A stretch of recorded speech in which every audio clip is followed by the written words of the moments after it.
Hello, good morning everyone. આજનું session ચાલુ કરતા પહેલા મિત્રો એક વાત કહેવી છે આપ સૌને કે જે કોઈ વ્યુઅર્સ આ વિડીયો જોઈ છે તો મારી ધારણા છે ત્યાં સુધી મિત્રો જેવા વિદ્યાર્થીઓ કે જેને આની જરૂર છે એ વિદ્યાર્થીઓ સુધી હજુ પણ આ વિડીયો પહોંચી નથી શક્યો એવું મને લાગે છે. મિત્રો લાઈક કે ડિસલાઈક કરવો એ અગત્યની વાત નથી, પરંતુ શેર કરો કે જેથી કહેવાય છે કે એક સબસિડી હોય છે તો એ સબસિડીનો રોલ તમે ભજવી શકો છો. મિત્રો કદાચ તમને જે માહિતી જોઈતી હોય એ માહિતી આ વિડીયોમાં તમને ન મળતી હશે, પરંતુ એવા વિદ્યાર્થીઓ કે જેને આની જરૂર છે એને આ વિડીયો ત્યારે જ મળશે જ્યારે તમે એને શેર કરશો. તો મિત્રો વિડીયો શેર કરવાનું ન ચૂકશો એટલી જ મારી વિનંતી હતી. હવે આગળ આપણે જોયું છે દશાંશ અભિવ્યક્તિ. દશાંશ અભિવ્યક્તિના આપણે પ્રકારો જોયા અને દશાંશ અભિવ્યક્તિ કોને કહેવાય એ જોયો. તો ફરીથી ટૂંકમાં એનો પરિચય લઈ લઈએ કે આપણે જોયેલું હતું કે આ શું કહેવાય, આને કહેવાય પીક્યુ સ્વરૂપમાં સંખ્યા. આપણે તમે એને પીક્યુ પણ કહી શકો, બરાબર, કે આ પીક્યુ સ્વરૂપમાં બે સમય સંખ્યા આપેલી છે. જ્યારે સમય સંખ્યાના સ્વરૂપમાં દર્શાવવું હોય ત્યારે આપણે અંશ અને છેદમાં લખીએ છીએ, પરંતુ જ્યારે દશાંશ અભિવ્યક્તિની વાત આવે છે ત્યારે આપણે જોયું કે દશાંશ અભિવ્યક્તિ કોને કહેવાય. તો જાણે કે આ 1/2 છે, તમે કીધેલું હતું કે 1/2 છે ને તમે 1/2 પણ કહી શકો છો.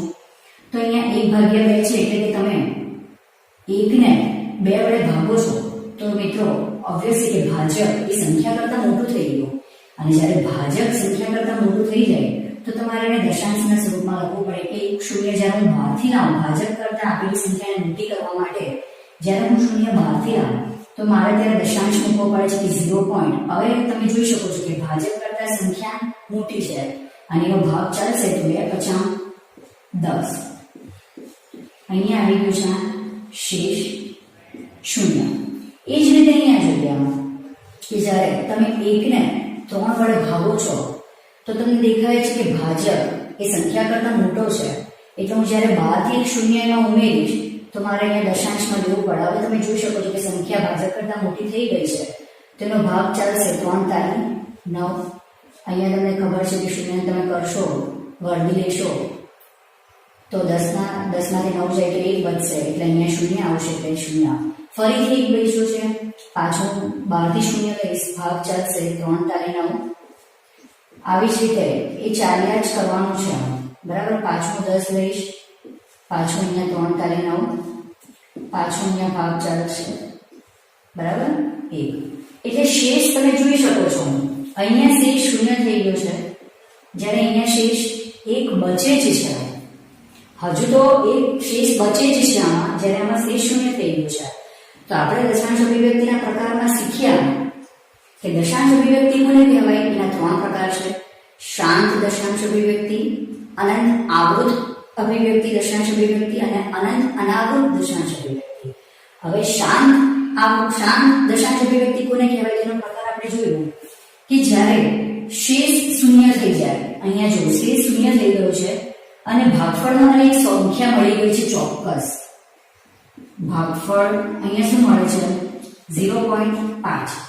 હવે 0.5 ફિક્સ છે, પછી એની પાછળ 2, 3, 4 એવી રીતે મીન્સ કે શેષ અહીંયા 0 થઈ ગયો છે, અને શેષ 0 થાય ત્યારે તમને કોઈ ચોક્કસ સંખ્યા મળી છે તો અહીંયા ભાગફળ મને 0.5 મળે. અહીંયા તમે જોઈ શકો છો કે એને દશાંશ અભિવ્યક્તિ કેમ, કારણ કે એ દશાંશના સ્વરૂપમાં છે. જો તમે 0.5 છે, 5 નથી 0.5 એટલે દશાંશમાં મળે છે, દશાંશ ના સ્વરૂપમાં.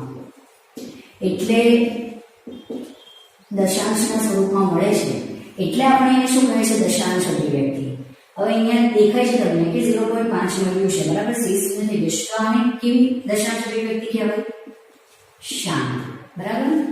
શાંત દશાંશ અભિવ્યક્તિ. હવે અહીંયા જો અહીંયા શેષ 1 હજુ તમે લખ્યું છે, બાકી હજુ તમે ભાગ ચાલશે એટલે શેષ 1 તો બચે જ છે, એટલે શેષ 0 નથી થતી. શું નથી થતું? શેષ 0 થતી નથી. એટલે શેષ 0 ના થાય એટલે તમને એક સાધારણ વસ્તુ છે કે 0 પોઈન્ટ તમને ભાગફળના સંખ્યા મળતી જ રહેશે. એટલે અહીંયા આપણે કેવી દશાંશ કહીએ છીએ અનંત આવૃત, અનંત આવૃત દશાંશ અભિવ્યક્તિ, બરાબર, અનંત આવૃત. હવે જો અનંત આવૃત કેમ કીધું? કારણ કે આપણને અહીંયા તમે 3 થી ભાગ ચલો છો તો શેષ એક જ બચે છે અને આપણને ખ્યાલ જ છે કે 3 થી જ આગળ ભાગ ચાલવાનો છે. એટલે હું જાણું છું કે 0 પોઈન્ટ પછી 3 3 એ એક જ અંકનું પુનરાવર્તન થવાનું છે. એમાં આગળ 4 કે પછી 5 આવશે કે પછી 1 આવશે કે પછી 2 એવું નથી. એક જ અંકનું પુનરાવર્તન થવાનું છે મને ખ્યાલ છે. ક્યાં સુધી થશે છે એ નથી ખ્યાલ, એટલે અનંત સુધી જવાનું છે. એટલે એને અનંત આવૃત દશાંશ અભિવ્યક્તિ કીધી છે, બરાબર છે ને? અને એવી જ રીતે આપણે અનંત અનાવૃતની વાત કરેલી હતી કે જનરલી અસમય સંખ્યા કે જેના વર્ગમૂળ નથી નીકળતા મિત્રો, વર્ગમૂળ 2, વર્ગમૂળ 3, વર્ગમૂળ 5, વર્ગમૂળ 6, વર્ગમૂળ 7. હવે આવી બધી સંખ્યાઓનું જ્યારે તમે સાદુરૂપ આપશો ને ત્યારે એમાં તમને કેવું થશે કે જાણે કે આપણે વર્ગમૂળ 2 લઈએ તો આપણને ખબર છે કે જનરલી આપણે ગણતરી કરીને વર્ગમૂળ 2 નું મૂલ્ય નથી લાવતા, પરંતુ આપણે એક ધારી લીધું છે કે 1.41 છે એ વર્ગમૂળ 2 ની સાદુરૂપ આવે છે. તો વર્ગમૂળ 2 નું જોઈએ 1.41 આપણે સ્પેસિફિક રાખ્યું છે એનું સાદુરૂપ. પરંતુ જો તમે એને ખ્યાલ હશે તો તમે એને આગળ કિંમત જશો ને તો 41, 42, પછી 13, 56 એવી રીતે આગળ છે ને વેલ્યુ આવતી જ જાય છે મિત્રો. આપણે જનરલી દશાંશ પછી 2 કે 4 પોઈન્ટ સુધીનું કન્સિડર કરીએ છીએ, લઈએ છીએ, કારણ કે આગળ જ્યારે સંખ્યા અનંત સુધી જતી હોય તો ત્યારે આપણે ટૂંકમાં આ રીતે લખીએ 1.41 વર્ગમૂળ 2 નું મૂલ્ય. હવે તમે અહીંયા ખાલી જો મિત્રો તો 1 પોઈન્ટ દશાંશ છે પછી અહીંયા 4 છે, 1 છે, પાછો 4 આવે, પછી 2 આવે, 1 આવે, 3 આવે, 5 આવે, 6. એટલે તમે ભાગ જેમ જેમ ચલાવતા જશો ને એમ અંક પણ બદલાય છે. એટલે અહીંયા હું એવું નહીં કહી શકું કે 1.4444 મને ખબર જ નથી કે કયો અંક હવે આવશે, શેનાથી ભાગ ચાલશે એ મને નથી ખબર. એટલે અહીંયા આને કેવી કહેવાય છે દશાંશ અભિવ્યક્તિ? તો અનંત જો છે કારણ કે ચાલ્યા જ કરે છે એટલે શેષ શૂન્ય થતો નથી. અનંત અને અનાવૃત, અનાવૃત એટલે કે હું જાણતી પણ નથી કે હવે શેનાથી આગળ ભાગ ચાલશે. હમણાં 2 થી ચાલ્યો છે તો હવે આગળ શેનાથી ભાગ ચાલશે એ મને નથી ખ્યાલ. અહીંયા મને ખ્યાલ હતો કે 3 થી ચાલે છે, 1 ભરીશું, પાછું 3 મૂકીશ, પાછું 9 આવશે, પાછું 1 બચશે, પાછું 3 મૂકીશ, એ જ રિપીટ થવાનું છે. જ્યારે આમાં મને ખ્યાલ નથી. એટલે આને કેવી કહેવાય છે? અનંત અનાવૃત. હવે અનંત અનાવૃતનું જોઈ લીધું કે એમાં અનંત અનાવૃતમાં કેવું છે કે પર્ટિક્યુલર અસમય સંખ્યા માટે જ એનું તમને અનંત અનાવૃત દશાંશ અભિવ્યક્તિ મળે છે. હવે આપણે આ બે પર ફોકસ કરીએ કે થોડા 2-3 પોઈન્ટ જ્યાં રિલેટેડ છે એ હું તમને આમાં જ સમજાવીશ કે જેના પર આગળ આપણે ભણવાના છીએ દાખલા. હવે મિત્રો જો અહીંયા આટલું જોયું કે આ શાંત દશાંશ અભિવ્યક્તિ કેવી રીતે છે ને અનંત આવૃત કેવી રીતે છે. હવે શાંતમાં તો તમને ખ્યાલ છે કે તમને એક સ્પેસિફિક વેલ્યુ મળી જાય છે 0.5. પરંતુ આવી સંખ્યા કે જેનું પુનરાવર્તન થયા જ કરતું હોય, આ એવો અંક છે તો પુનરાવર્તન થયા જ કરે છે. તો હવે બરાબર છે કે આ તો આગળ ક્યાં સુધી જશે આ મને નથી ખબર, પણ મારે ટૂંકમાં આને લખવું હોય તો હું કેવી રીતે લખી શકું? મારે દશાંશ અભિવ્યક્તિ બતાવવી હોય તો હું કેવી રીતે લખી શકું? તો અહીંયા તમે જોઈ શકો છો કે જો દશાંશ પછી એક જ અંકનું પુનરાવર્તન થાય છે, 3 3 3 3 3 જ થાય છે. તો એને ટૂંકમાં કેવી રીતે લખી શકું મિત્રો? 0.312. હવે અહીંયા યાદ રાખવાનું છે કે અહીંયા 0.3 ની ઉપર જે લીટી પાડવામાં આવે છે ને એને આમ શું કહેવાય? બાર કહેવાય. બાર. તમે ગણિતની ભાષામાં એને બોલો તો એને બાર કહેવાય. હવે બારમાં એક દેશી ભાષામાં તમે એવું બી યાદ રાખો કે વારે વારે જે અંકનું પુનરાવર્તન થતું હોય એટલે આપણે એને બાર, ટૂંકમાં બાર લખીએ. એટલે 0.312 એટલે શું? આની 3 ની ઉપર બાર છે એનો મતલબ કે આ 3 નું જ પુનરાવર્તન થવાનું છે. હવે એવી જ રીતે કોઈ 2 અંકોની સંખ્યા હશે કે કોઈ 2 અંકોની સંખ્યાનું પુનરાવર્તન થતું હશે, જાણે કે 0.27 27 27 27. એટલે કે આમાં તમે જોઈ શકો છો કે 2 અંકોની આ એક સંખ્યા છે 27, તો એનું જ પુનરાવર્તન થાય છે. જો તો હું આને ટૂંકમાં કેવી રીતે લખી શકું? 2712. એમ કે 27 નું પુનરાવર્તન થાય છે મને ખ્યાલ છે, એટલે મને શું કેવી રીતે લખી શકું? 2712. આ હું તમને એટલા માટે સમજાવું છું કે આગળ આપણે જે કોઈ દાખલા કે કરીશું તો એ આના ઉપરથી છે એટલે તમને ખ્યાલ હોય કે હા ભાઈ આપણે 12 નું ચિહ્ન શેના માટે દર્શાવ્યું છે એટલા માટે બરાબર છે. બીજું એ કે જ્યારે પણ દશાંશ એટલે તમને ખ્યાલ આવી ગયો છે કે પોઈન્ટના સ્વરૂપમાં જે કોઈ સંખ્યા હોય પોઈન્ટના સ્વરૂપમાં એ બધી દશાંશ કહેવાય, દશાંશના સ્વરૂપમાં. હવે જ્યારે દશાંશના સ્વરૂપમાં કોઈ સંખ્યા હોય તો તમને જ્યારે 10 કે શૂન્યના રૂપમાં એટલે કે 10 હોય, 100 હોય, હજારો એના સ્વરૂપમાં એનો ગુણાકાર જ્યારે કોઈ આવી 10, 100 કે 1000 નો ગુણાકાર જ્યારે તમે કોઈ દશાંશ અભિવ્યક્તિ જોડે કરો છો તો એ કેવી રીતે થાય?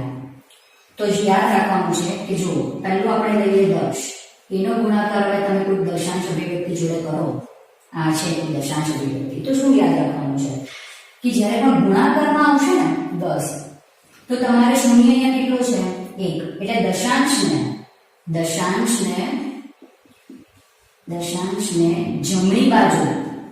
જમણી બાજુ એક કદમ ખસાવો, એક કદમ પાછળ લેવાનું, એવું બી તમે કરી શકો, એક કદમ પાછળ લેવું. કેવી રીતે? તો 10 છે એટલે શૂન્ય 1 જ છે એટલે દશાંશ અહીંયા છે તો મારે એને અહીંયા લઈ લેવાનું એટલે એનું મૂલ્ય શું આવી જાય 1.24. હવે એવી જ રીતે આપણે 100 ને લઈ લેવાનું કે 100 ને ગુણ્યા હોય આપણે દશાંશ અભિવ્યક્તિ જોડે તો કેટલું મૂલ્ય હોય? તો તમને ખબર છે 2 શૂન્ય છે એટલે દશાંશને 2 પોઈન્ટ પાછળ લેવાનું એટલે અહીંયા થશે તો કેટલું 12.4. હવે એવી જ રીતે 1000 ને લો, હવે એવી જ રીતે 1000 ને લો, 1000 ને આપણે કોઈ દશાંશ અભિવ્યક્તિ જોડે ગુણીએ આવી રીતે કોઈ આ છે એની પાછળ તો તમે નહીં લખશો તો બી ચાલશે. હવે 1000 વડે એટલે અહીંયા 3 શૂન્ય છે એટલે 1, 2 ને 3 એટલે તમારે કેટલા પોઈન્ટ પાછળ ખસવાનું છે? 3 પોઈન્ટ પાછળ ખસવાનું છે. આ તમને ટૂંકાની રીત છે કે તમારે ગુણાકાર ન કરવો પડે, સીધા એને દશાંશને તમારે સ્ટેપ જ ખસેડવાના હોય છે. હવે આનું જ ઊંધું ભાગાકારમાં છે, બરાબર? કે કદાચ તમને કોઈ દશાંશ હોય, આ દશાંશ લીધે હવે એને ભાગ્યા 10 હોય તો તમે શું કરશો? તો જ્યારે ભાગાકારમાં દશાંશ સ્વરૂપ આપેલું હોય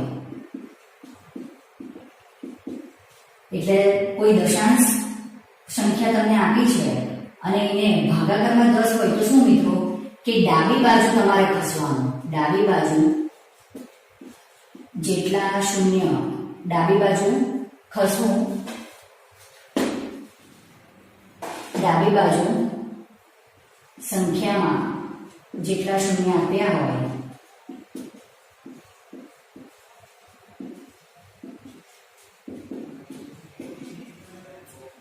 એમ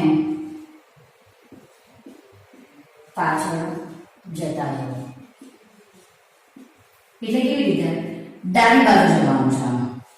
એટલે મારે આ જે સંખ્યા દશાંશની આમ બાજુ હશે એને આમ બાજુ લાવતા જવાનું. હવે 10 હોય તો દશાંશ અહીંયા છે એટલે મારે ક્યાં લાવવાનું? આની આગળ. હવે આની આગળ મૂકું તો તમને એવું થાય કે અહીંયા તો કોઈ સંખ્યા જ નથી. તો મિત્રો કઈ નથી એટલે એનો મતલબ કે શૂન્ય તો છે જ આગળ, બરાબર? એટલે એનો મતલબ શું થશે? તો એને આગળ લાવીશ એટલે આ શૂન્ય 124 ની જોડે આવી જશે એટલે શું થશે? 0.0124. હવે આ સંખ્યાને પાછું ભાગીશ 100 વડે એટલે કેટલા થઈ ગયા? 2. એટલે હવે અહીંયા તો શૂન્ય છે, હવે અહીંયા બીજો શૂન્ય, આ તમે જોઈ શકો છો, આ બીજો શૂન્ય એટલે આને પણ મારે આમ ખસેડવો પડશે એટલે શું થશે? 0.00. આ બંને 0 124 બાજુ ખસી ગયા, બરાબર? અને હવે જ્યારે 124 ને 1000 વડે કરીશું તો તમે જોઈ શકો 3 શૂન્ય છે અહીંયા, તમે જોઈ શકો હવે 3 છે એટલે 3 ને મારે 124 બાજુ લાવવાનું એટલે 0.000124. એનો શું થશે? આન્સર થશે. આ એટલા માટે મિત્રો શીખવાનું છે કે આગળના દાખલા તમારા એમાં આ તમને કામ લાગવાનું છે એટલે તમને કન્ફ્યુઝન ન રહે કે હા 10 વડે ગુણ્યું તો પોઈન્ટ ક્યાં થશે. કારણ કે મેં જોયું છે ઘણા બધા મિત્રોને દશાંશ કેવી રીતે ખસેડવું એમાં પણ મૂંઝવણ આવે છે. એટલા માટે હું તમને એક આ પદ્ધતિ બતાવું છું કે જ્યારે પણ 10, 100, 1000 ને તમે કોઈ દશાંશ અભિવ્યક્તિ વડે ગુણો છો તો દશાંશનું સ્થાન ક્યાં આવે એ તમને બતાવું છું, એટલે તમે ચાહો તો એને લખી જ લેજો, એટલે તમને કન્ફ્યુઝન ન રહે. બરાબર છે? એટલે આ રીતે છે. હવે આગળનું એ છે કે આપણે PQ સ્વરૂપમાંથી દશાંશ અભિવ્યક્તિમાં ફેરવી નાખ્યું. બરાબર છે? કોઈ સંખ્યાને PQ સ્વરૂપમાંથી દશાંશ અભિવ્યક્તિમાં ફેરવો. પરંતુ હવે PQ સ્વરૂપ દશાંશ અભિવ્યક્તિમાંથી PQ સ્વરૂપમાં ફેરવું હોય તો શું થાય? બરાબર? તો દશાંશ અભિવ્યક્તિમાંથી PQ સ્વરૂપમાં ફેરવું. આપણે જોયું છે કે PQ સ્વરૂપમાંથી તો આપણે દશાંશ અભિવ્યક્તિ લાવ્યું. હમણાં જોયું આપણે શાંત, અનંત, આવૃત, અનંત, અનાવૃત. હવે દશાંશ અભિવ્યક્તિ આપી હોય ને એમાંથી આપણે PQ સ્વરૂપને લાવવું હોય તો કેવી રીતે લાવશું? તો આપણે જોઈએ ઉદાહરણ કે તમને સૌથી પહેલા જ આ એક આપી છે. બરાબર? આ દશાંશ અભિવ્યક્તિ છે, તમે જોઈ શકો છો. બીજી આ છે દશાંશ અભિવ્યક્તિ આપેલી. આપણે જનરલી દશાંશ પછી 4 આંકડા સુધી કન્સિડર કરીએ છીએ. દશાંશમાં જ્યારે બી આપણને કોઈ વેલ્યુ આપી હોય, સંખ્યા આપી હોય, મૂલ્ય આપ્યું હોય તો એને આપણે દશાંશ પછી 4 અંક સુધી કન્સિડર કરીએ છીએ. બરાબર? હવે દશાંશ અભિવ્યક્તિ જોઈ લો. અહીંયા તમને ખ્યાલ જ છે કે આ બંને કેવી છે? અનંત, આવૃત છે, કારણ કે જયા જ કરે છે, કોઈ તમને સ્પેસિફિક મળતું નથી. હવે શું કરવાનું છે? આ કેવા સ્વરૂપમાં છે? દશાંશના સ્વરૂપમાં છે. અને આગળ પણ મેં કીધેલું હતું કે મેથ્સમાં હંમેશા જ્યારે દાખલા ગણો છો તો એનો સ્ટેપ્સ યાદ રાખવાનો કે સ્ટેપ 1 માં આપણે શું કરીએ છીએ, પછી સ્ટેપ 2 માં શું કરીએ છીએ. તો એવી જ રીતે આમાં પણ સ્ટેપ છે. જેમ આપણે PQ સ્વરૂપમાંથી દશાંશમાં ફેરવો એમાં સ્ટેપ હતા, એવી જ રીતે સમય સંખ્યા શોધવામાં પણ આપણે સ્ટેપ્સ લીધા છે. તેવી જ રીતે હવે દશાંશમાંથી PQ સ્વરૂપમાં કેવી રીતે તો એના માટે પણ સ્ટેપ છે. તો જો પહેલા તો દશાંશ અભિવ્યક્તિ છે. બરાબર છે? હવે તમને ખ્યાલ છે કે આપણે એને કઈ રીતે લખી શકીએ? તો 0.3 12 પણ લખી શકીએ, કારણ કે કેમ 3 અંકનું પુનરાવર્તન થાય છે એટલે 12 મેં કીધું ને દેશી ભાષામાં 12 વારે એ જ અંકનું પુનરાવર્તન થાય છે એટલે ટૂંકમાં એને 0.32 ને લખી દીધું. હવે પહેલા સ્ટેપ તમારે શું યાદ રાખવાનું? સ્ટેપ 1 કે આ જે સંખ્યા તમને આપી હોય ને એને તમારે x ધારી લેવાનું. ધારવાનું તો આપણે મિત્રો જોયા જ ગયા છે આગલા ધોરણમાં કે પિતાની, માતાની ઉંમરો શોધવા માટે આપણે ધારણાઓ કરી જ છે કે ધારો કે x બરાબર છે, ધારો કે y બરાબર છે.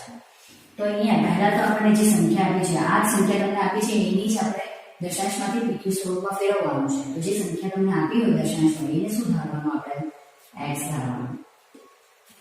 હવે x ધારી લીધો ને મિત્રો, x ધાર્યા પછી શું કરવાનું? તો હવે શું જોવાનું છે તમારે? સ્ટેપ 2. આ સ્ટેપ 1 હતું કે મેં ધારી લીધું. ધારો કે x બરાબર આ છે આપેલી સંખ્યા. બ્રેકેટમાં લખું છું કે જેથી તમને ક્લિયર થાય. બરાબર? સ્ટેપ 2 શું છે કે હવે તમે જોવો છો કે 0.33 એક જ અંકનું પુનરાવર્તન થાય છે. એટલે મારે શું કરવાનું? જો દશાંશ પછી જેટલા પણ અંકનું પુનરાવર્તન થતું હોય ને એના પ્રમાણે 10, 100 કે 1000 વડે બંને બાજુ ગુણવાનું હોય છે. તો અહીંયા કયા અંકનું પુનરાવર્તન થાય છે? તો એક જ અંક છે 3. કોઈ બે અંક નથી 3, 4, 34, 34 એવી રીતે નથી. જુઓ અહીંયા છે, જુઓ 27, 27, 27 છે. એટલે અહીંયા બે અંકનું પુનરાવર્તન થાય છે. જ્યારે અહીંયા એક જ છે એટલે મારે શું કરવાનું? દશાંશ પછી અહીંયા તમે તમારે યાદ રાખવા માટે લખું છું એટલે તમે તમારી નોટબુકમાં પણ લખજો કે દશાંશ પછી જેટલા અંકનું અથવા અંકોથી બનતી સંખ્યાનું પુનરાવર્તન થતું હોય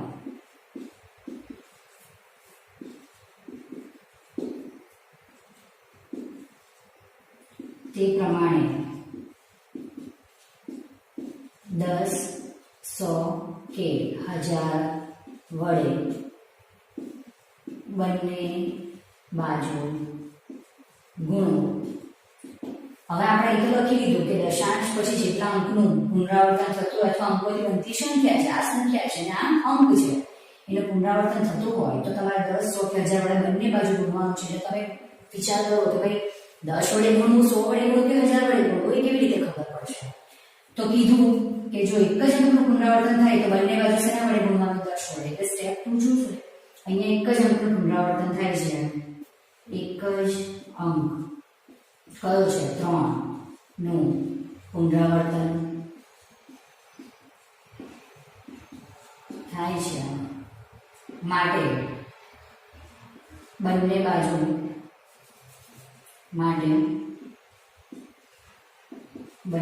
કેટલા વડે? એક જ અંકનું છે એટલે તમારે એક શૂન્ય લેવાનું, એવું યાદ રાખવાનું કે એક જ અંકનું પુનરાવર્તન થાય છે એટલે એક શૂન્ય એટલે કે 10 વડે ગુણવાનું. માટે બંને બાજુ 10 વડે ગુણતા. બંને બાજુ 10 વડે ગુણો છો તો સંખ્યા શું મળે? માટે 10 ગુણ્યા આ x છે, જોજો મિત્રો, 10 ગુણ્યા x બરાબર આ કેટલા છે? 0.33 ગુણ્યા 10. આવી ગયું. જો દશાંશ અભિવ્યક્તિનો ગુણાકાર હવે 10 જોડે તમારે કરવાનો છે. એટલે 10 ગુણ્યા x થશે એટલે એનો મતલબ શું થશે કે 10x થયો, એવું તમે કહી શકો. 10x બરાબર મેં કીધેલું કે જ્યારે કે કોઈ પણ દશાંશ સંખ્યાને 10 વડે ગુણો તો જો ગુણાકાર છે, ભાગાકારમાં નથી. એટલે આપણે જમણી બાજુ દશાંશને એક પોઈન્ટ ખસેડવાનો. એટલે કેટલા થયા? 3.33 બરાબર. ઠીક છે. એના પછી શું કરવાનું? તો હવે એના પછીનું સ્ટેપ શું છે એ યાદ રાખજો કે સ્ટેપ તમારો કયો આવશે? આ સ્ટેપ 3 છે કે તમારે 10 વડે તમે એને ગુણ્યા નક્કી કર્યું કે ભાઈ બંને બાજુ 10 વડે ગુણતા.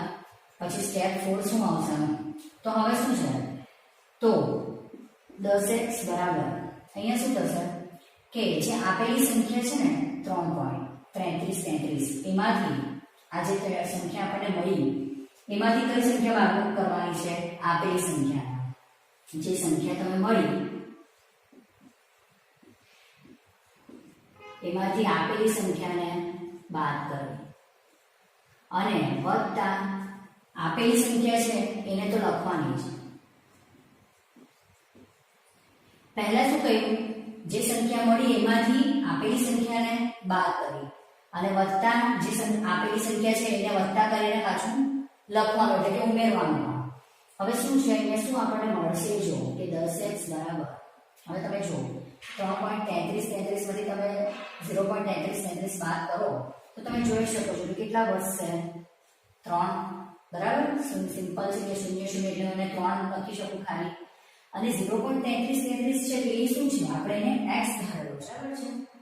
હવે ગણિતના આગળના એમાં આપણે જોઈ ગયા છીએ કે જ્યારે x નું કોઈ સમીકરણ આપેલું હોય ત્યારે x વાળા પદ આપણે એક બાજુ લાવી દેવાના હોય. એટલે હવે આ રીતનું તમારું સમીકરણ બની ગયું છે કે 10x બરાબર 3 x. હવે જો ઘણા બધા મિત્રોને કન્ફ્યુઝન હોય છે મિત્રો, સાઇન એટલે કે પ્લસ માઇનસ ની સાઇન બદલવામાં ગુણાકાર ભાગાકાર.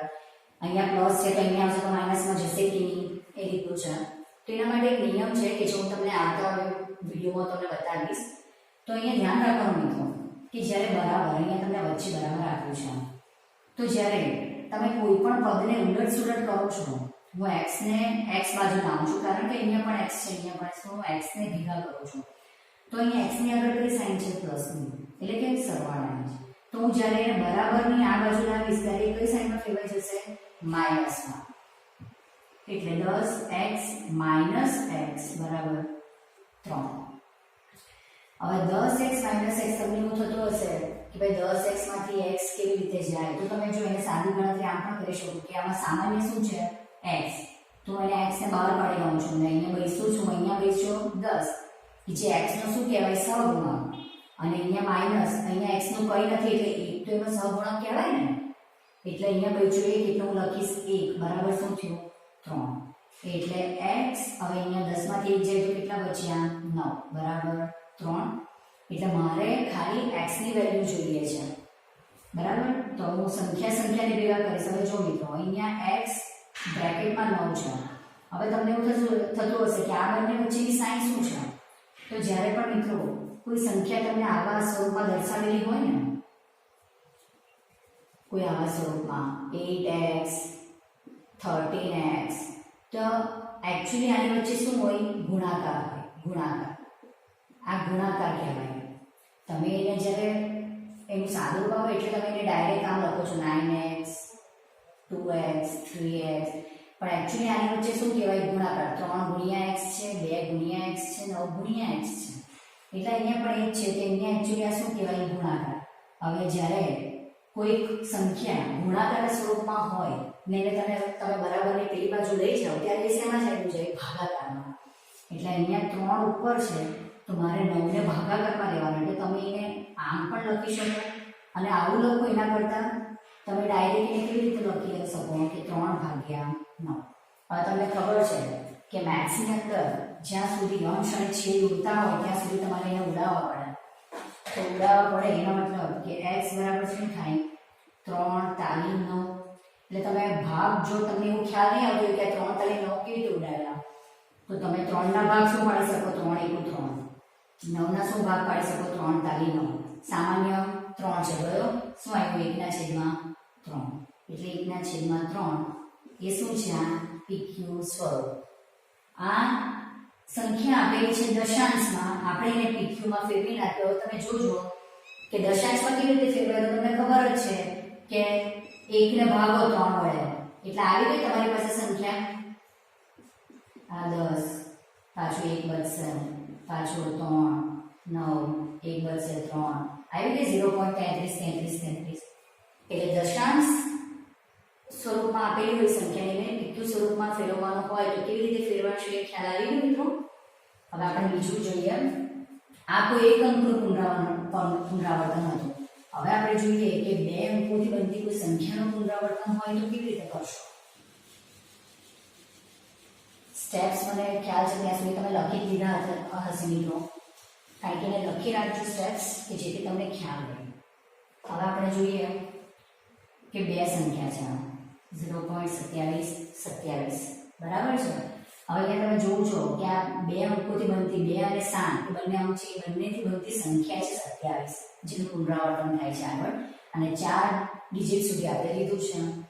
તો સૌથી પહેલી પ્રોસેસ આપણી શું હતી? સ્ટેપ 1, ધારો કે ધારવાનું આપેલી સંખ્યા, ધારો કે આપેલી સંખ્યા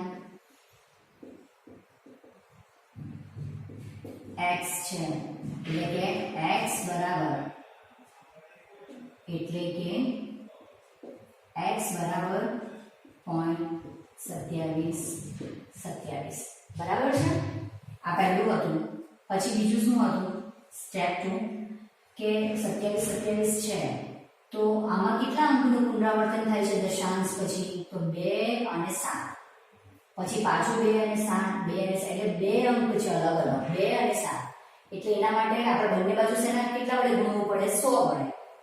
એટલે હું બંને બાજુ ગુણીશ 100 ગુણ્યા, તમે આને નાનો x લો એટલે તમને આમાં કન્ફ્યુઝન નહીં થાય, તો ગુણાકારને આ રીતે લખો એટલે તમને ખ્યાલ આવે. 100 ગુણ્યા x બરાબર 100 ગુણ્યા 0.27 બરાબર છે.